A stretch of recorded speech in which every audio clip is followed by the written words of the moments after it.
सबसे बड़ी खबर आ चुकी है जिसका सबको इंतजार है और वो ये है कि कोई इस गलतफहमी में ना रहे कि ईरान जंग हार चुका है या हार जाएगा। मेरे ज़राए ने और एक इंटरनेशनल जो सोर्सेज हैं उन्होंने ये तक बता दिया है कि अगर 1 साल तक भी ईरान को अमेरिका के साथ लड़ना पड़ा तो वो लड़ेगा और उसके जो हथियार है, जो मिसाइल हैं, जो जंगी उसका जो साजो सामान है वो ख़त्म होने वाला नहीं है। ये आपको एक बड़ी खबर बता रहा हूँ। उसकी वजह यह है कि एक तो टेक्नोलॉजी जो है वो ईरान को रशिया फराहम कर रहा है और जदीद तरीन जो हथियार है वो चाइना जो है वो फराहम कर रहा है। तो दो बड़ी जो सुपर पावरें हैं यानी रशिया और चाइना वो पूरी तरह से खुलकर जो है वो ईरान के साथ खड़ी हो चुकी हैं। तो इसलिए अब आपको पता है कि अमेरिकन सदर डोनाल्ड ट्रंप साहब ने इसराइल के वज़ीर-ए-आज़म नेतन्याहू के कहने पर ईरान के साथ पंगा तो ले लिया है, लेकिन अब वो खुद इस परेशानी में मुब्तला है कि मैंने इस पंगे से जान कैसे छुड़ानी है। उधर यह भी बताया जा रहा है कि इसराइली वज़ीर-ए-आज़म ने कह दिया है कि कोई भी मीडिया पर्सन अगर इसराइल की होने वाली तबाहियों की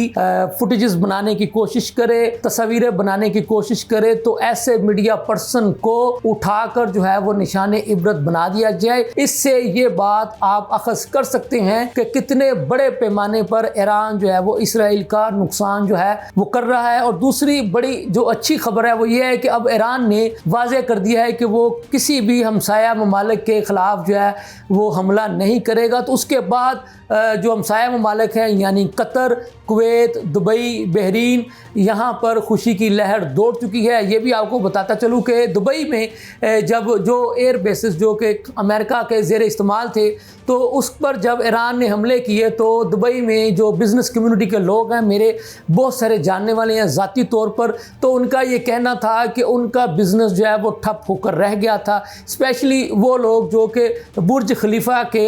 अतराफ़ में कारोबार किया करते थे तो उनका कारोबार जो है वो ठप होकर रह गया था। लेकिन आज अभी जब मैं आपके साथ मुखातब हूँ तो मेरी दुबई में ही एक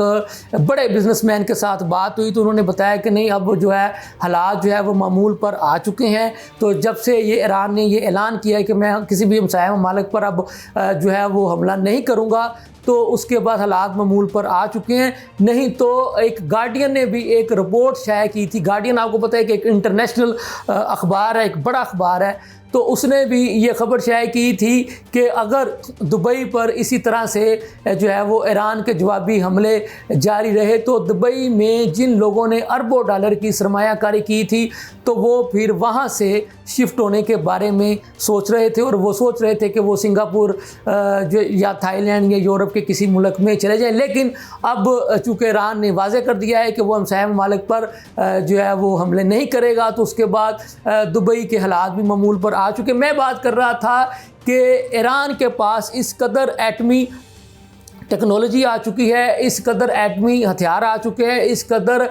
जो है वो बैलिस्टिक मिसाइल हैं, क्रूज़ मिसाइल हैं, सोनिक मिसाइल हैं कि वो बताने वाले बताते हैं कि वो कहता है कि अगर मुझे 1 साल तक भी अमेरिका और इसराइल का मुकाबला करना पड़ा तो मैं करूंगा और ये जंग जीत कर दिखाऊंगा। उधर जो कांग्रेस के लोग हैं यानी जो अमेरिकन, वो उनका भी ये कहना है कि अमेरिकी सदर डोनाल्ड ट्रंप ने कांग्रेस को एतमाद में लिए बग़ैर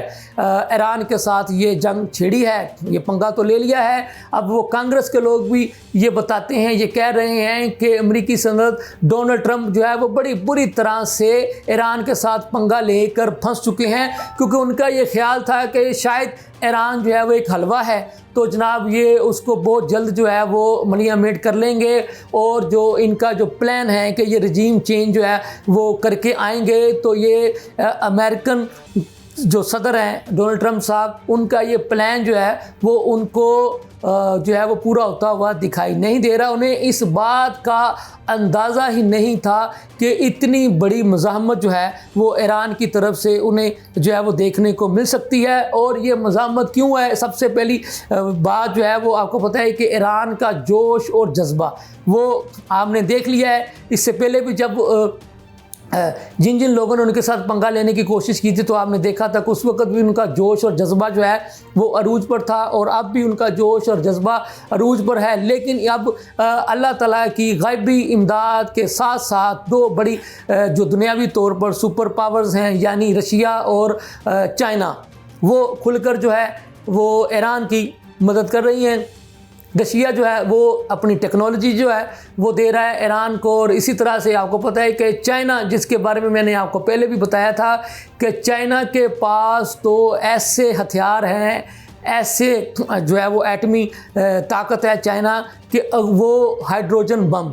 जिसके बारे में चाइना का ये कहना है कि वो जिस भी खित्ते पर जो है वो छोड़ेगा तो वो खित्ता जो है वो 28 मिनट के अंदर अंदर, यानी वो जो इंसान होंगे उनको वो सक कर लेगा। वो जो हाइड्रोजन बम होगा, बिल्डिंग्स,